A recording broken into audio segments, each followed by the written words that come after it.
What's up everybody, Greg here with Lensprotogo and Lens Rentals, and welcome back to the channel. In today's video, I'm going to be talking about a new-ish monitor from Atomos, the Shinobi SDI.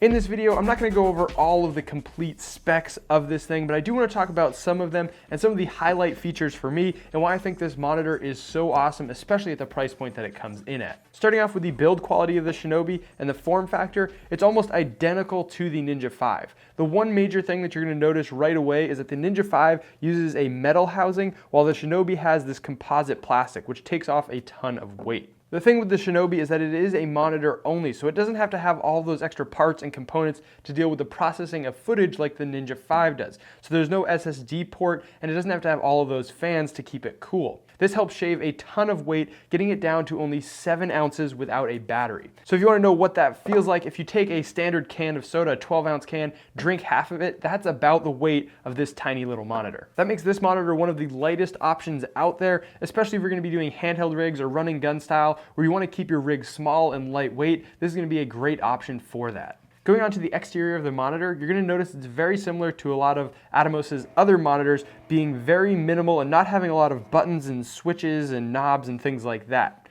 The reason they do this is because it's mainly controlled with the 5.2-inch Full HD, so 1920 by 1080 touchscreen, where you can change all of your settings, change your inputs, everything like that right on the display. But there are a few things on this that you can't do with software only. One of those is having a full SD card slot. This allows you to load some LUTs on there, and I'm going to talk a little bit more about that in a little bit. You also have a remote port, and this allows you to plug in to do your calibration if you have a data calibrator that you can put on the screen. So it's always going to stay fresh, and you're not going to be having your colors drift off as you have this down the line. On the other side, you have your HDMI in port as well as a headphone jack. So if you have a camera that doesn't have a headphone monitoring, you can go HDMI in or SDI in, and then you can monitor that audio out of this. Going on to the back, you have 2 SDI ports, one SDI in and one SDI out. You have a battery slot for NPF series batteries, Sony NPF, and then you have a power button up here, which obviously turns the monitor on and off, as well as locks the screen. Lastly, you have 2 quarter-20s, one on the top and one on the bottom, which just allows you to mount it kind of however you want. Now diving into some of the features of this monitor and why I think it's so great and such a handy tool to have is that there's a ton of resolution support. So you can do everything from your standard DCI 4K as well as UHD 4K. What's up guys, Editing Greg here. Just have to make a quick correction to what I just said.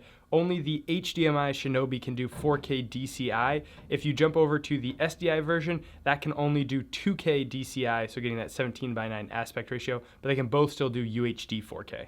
Okay, back to the video. You also have your HD and 720p HD. The only things it's missing for me is 4K 60 and HD 120.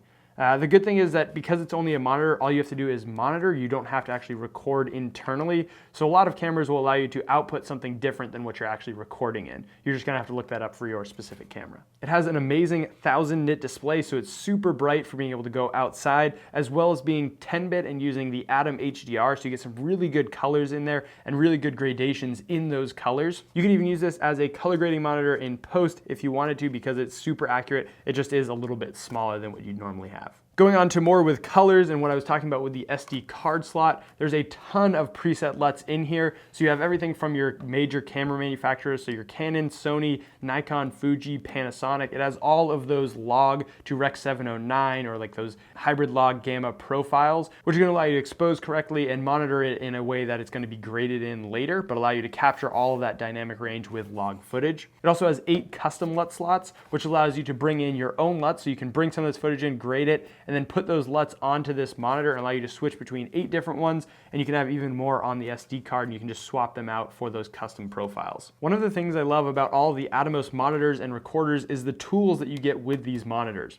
Now they have everything from helping with exposure with false color and zebra, you have your focus peaking and magnification, you have crop marks, you have all of your waveform monitors for doing exposure as well. You can do histogram, vector scope for your colors. There's just a massive amount of tools in here, and it's basically all of the monitoring tools you'd ever need on set. And with this monitor, along with most of the firmware updates for some of the older ones, there's this new analysis mode, which basically allows you to pull up multiple scopes at once and have a small corner for your actual frame and what you're looking at, and then the rest be more technical so you can really see where your colors and exposure is at. And one of the biggest things that makes this monitor really appealing to a lot of people is the price point. It comes in at almost half the price of what the competitors are for a similar spec list, and it comes in at $399, which still isn't cheap, but for all the tools and everything you're getting with this monitor, you're getting a great value. If you're in the market for a monitor, this is a fantastic option with all the tools you'd ever need for professional video shoots. It's in a nice small package, super lightweight, great for traveling. It has a couple good mounting options as well as doing HDMI and SDI.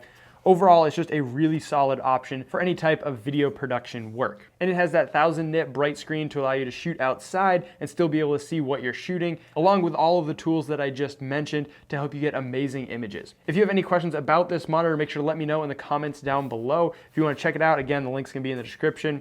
Also check out the video I did on the Ninja 5 to see if the monitor recorder is for you. I'll throw a link to that right up here. I hope you enjoyed this video and learned a little more about the Shinobi 5-inch monitor from Atomos. If you did and you want to see more, make sure to hit that like button, subscribe for new videos every single week, and I'll see you in the next one.